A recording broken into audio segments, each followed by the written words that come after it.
Hello good morning students. मैं पालाटी from N P सुनिया वाली। आज की हमारी जो कक्षा है ये 9th कक्षा की जो काव्य रचना है वाक उसमें से ली गई है। इसकी कवित्री ललदेद है जो जम्मू कश्मीर की महान कवित्री है।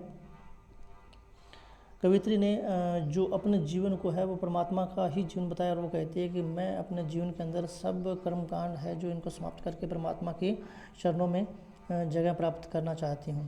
तो इन सब को लेकर कवित्री ने हमें क्या संदेश दिया है वो उनकी इन पंक्तियों के बारे में हम समझेंगे।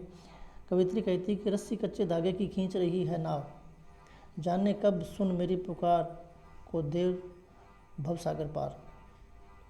पानी टपके कच्चे स्कोरे व्यर्थ प्रयास हो रहे हैं मेरे, जी में उड़ती रह हुक घर जाने की चाह गहरे। कवित्री क्या कहती है? कवित्री कथन है कि मैं अपने जीवन रूपी नाव को कच्चे धागों के समान अत्यंत क्षीण व कमजोर साधनों से खींच रही हूँ। कहने का भाव है जीवन रूपी नाव। ये नाव कौन सी है? जीवन रूपी नाव बताइए।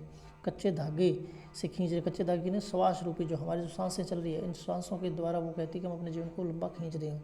अर्थात संसार रूपी सागर से जीवन रूपी नाव को संसार के नश्वर उपायों द्वारा पार ले जाने का प्रयास कर रहे हो। वो कहती है कि मैं इस संसार के अंदर अपने जीवन जो मुझे परमात्मा की तरफ से मिला है उस जीवन की डोर को मैं लंबी खींचने की कोशिश कर रही हूँ और हमेशा ही परमात्मा के आगे अरदास करती रहती हूँ कि परमात्मा मेरी पुकार सुने, यानी परमात्मा की भक्ति करती रहती हूँ। वो कहती है कि न जाने ईश्वर कब मेरी प्रार्थना सुनकर मेरी जीवन रूपी नाव को संसार रूपी भवसागर से पार कर दे। भवसागर ये किसे? संसार रूपी भवसागर बोला है और देव परमात्मा को बोला कि परमात्मा पता नहीं कब मेरी पुकार सुन ले, यानी मेरी भक्ति स्वीकार कर ले और मुझे इस जीवन मरण के चक्कर से और इस संसारिक मोह माया को त्याग कर एक जीवन अपने चरणों में जगह दे दे। यानी इस संसार रूपी भवसागर से मैं अपने आप को पार करना चाहती हूँ और इसको पार करने के लिए मैं अपनी जीवन रूपी नाव है उसको श्वास रूपी कच्चे धागे से खींची जा रही हूँ और परमात्मा भक्ति कर रहा है और मुझे आशा है कि परमात्मा मेरी पुकार सुनेंगे और मुझे इस जीवन रूपी भवसागर से पार निकालें। पानी टपके कच्चे स्कोरे व्यर्थ प्रयास हो रहे मेरे। अब कवित्री का कहती है कि पानी जैसे कच्चा स्कोरा मतलब मटका होता है कि कच्चा मिट्टी का जो मटका होता है उसके अंदर अगर पानी डाल देते हैं तो क्या होता है वो गलकर मिट्टी बन जाता है, यानी टूट जाता है। उसी प्रकार वो कह रहे हैं कि मेरा जीवन भी उस कच्चे स्कोरे के भांति है, क्योंकि अब इस जब तक परमात्मा की इस पर कृपा नहीं है तब तक ये कच्चे मिट्टी के समान है और उस पर जिस प्रकार की ये मोह माया की ये जो कटाक्ष है ये इनसे घिरा हुआ है तो ये टूटने के समान होता जा रहा है। लेकिन मैं परमात्मा की भक्ति से इसको परमात्मा की भक्ति के दम पर इसको आगे खींचने की कोशिश कर रही हूँ।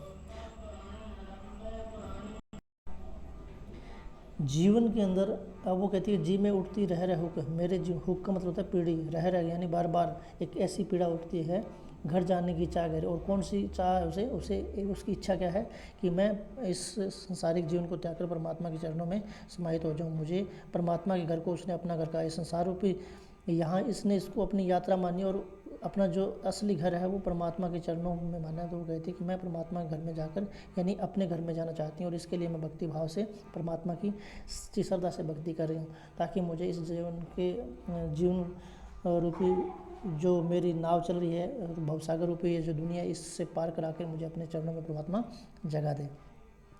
आगे कवित्री क्या कहती है? खा कर कुछ पाएगा नहीं। कहती है कि खा कर कुछ पाएगा नहीं, न खाकर बनेगा अहंकारी, सम खा तभी होगा संभावी, खुलेगी संकल्प बंद द्वार की। यानी खा कर एक इंसान होता है वो सब कुछ खाता रहता है, हमेशा उसकी इच्छाएं, खाने का मतलब यहाँ क्या है कि तृप्ति है। जो आत्मा है वो तृप्ति नहीं होती, मोह माया के जाल में फंसा रहता है इंसान। इच्छाएँ हैं जो हमेशा उसकी मुँह खुला रखती है, ये कर लूँ वो कर लूँ, ये हो जाए वो हो जाए। इन सब चीज़ों को खाएगा तो कुछ नहीं पाएगा, यानी इन और न खाकर बनेगा अहंकारी। अगर तूने कुछ ही नहीं खाया हमें तो लोग तुम्हें अहंकारी कहेंगे कि ये अलग प्रकार का व्यक्तित्व लिए घूम रहा है, ये अहंकारी हो गया ये। तो इस प्रकार वो कहती है कि सम खा तभी होगा संभावित। सम खाने का मतलब क्या होता है? सम्मान भाव से सभी को देखो मोह माया इन सब चीज़ों को त्याग कर हर व्यक्ति को, हर जीव को, हर इंसान को आप एक सम्मान भाव से, दुनियादारी को समान भाव से देखो तभी होगा संभावित। यानी तुम्हारे लिए सब कुछ समान हो जाएगा और जब सब कुछ समान हो जाएगा फिर तुम्हारे ईश्वर नज़दीक हो जाएगा और फिर क्या होगी? खुलेगी संकल्प बंद द्वार की। यानी परमात्मा के घर जाने की जो आगे तुम्हारे जो संकल्प लगी हुई है, जो बंद गेट बंद है, जो द्वार बंद हुआ है वो बंद द्वार है जो तुम्हारे लिए खुल जाएगा।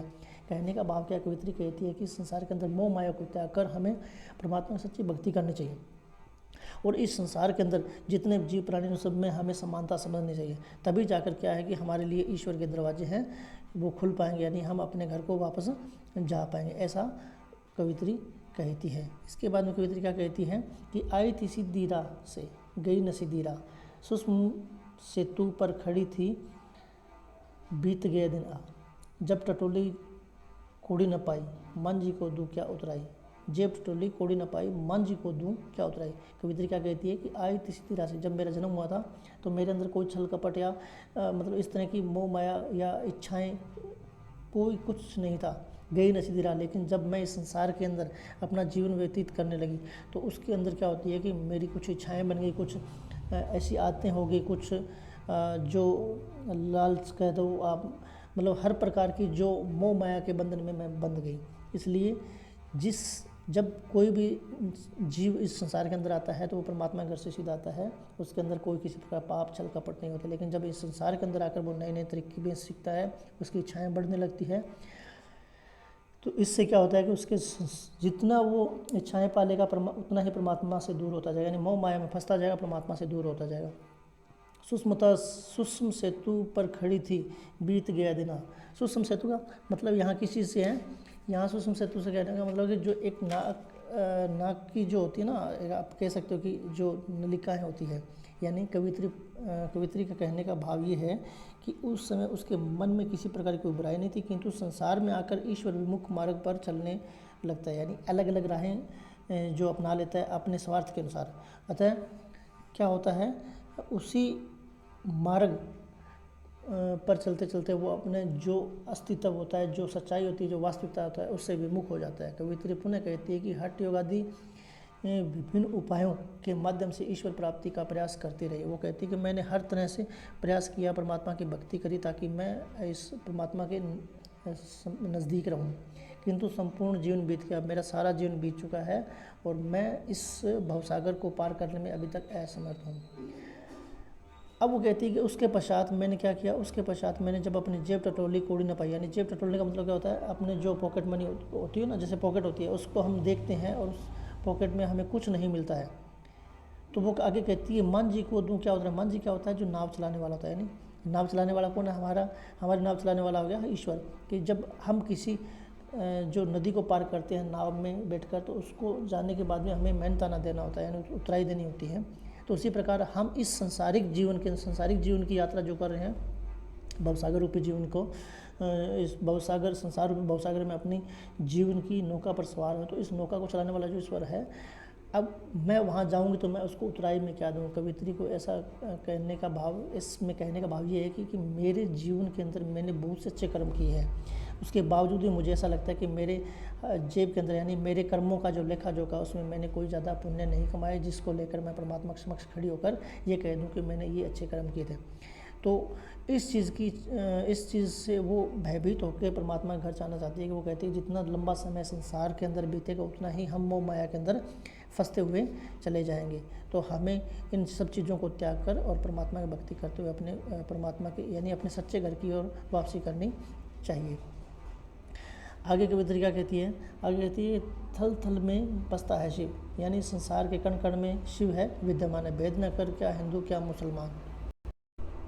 क्योंकि इस संसार के अंदर चाहे हिंदू हो चाहे मुसलमान हो, यहाँ हर प्राणी के अंदर एक ही परमात्मा बसता है, यानी एक ही परमात्मा है जो इस पूरे संसार की जीवन नैया को चला रहा है।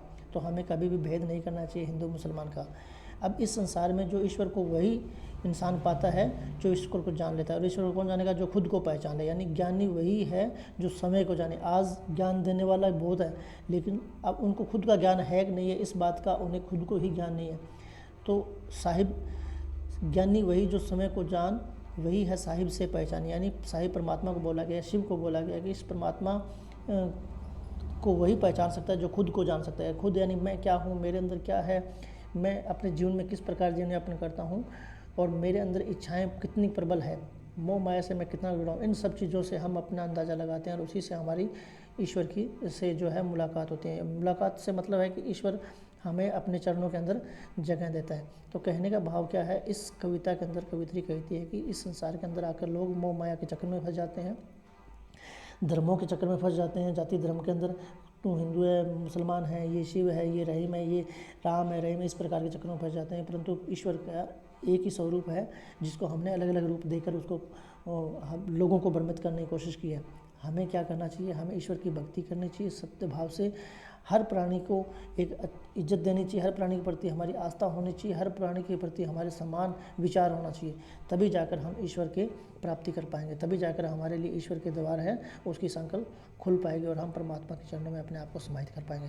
तो ये थी आज की कविता हुआ, जिसमें ललित जो कवित्री उन्होंने अपने इच्छा व्यक्त की है परमात्मा के घर जाने यानी परमात्मा से मिलने की इच्छा व्यक्त की है।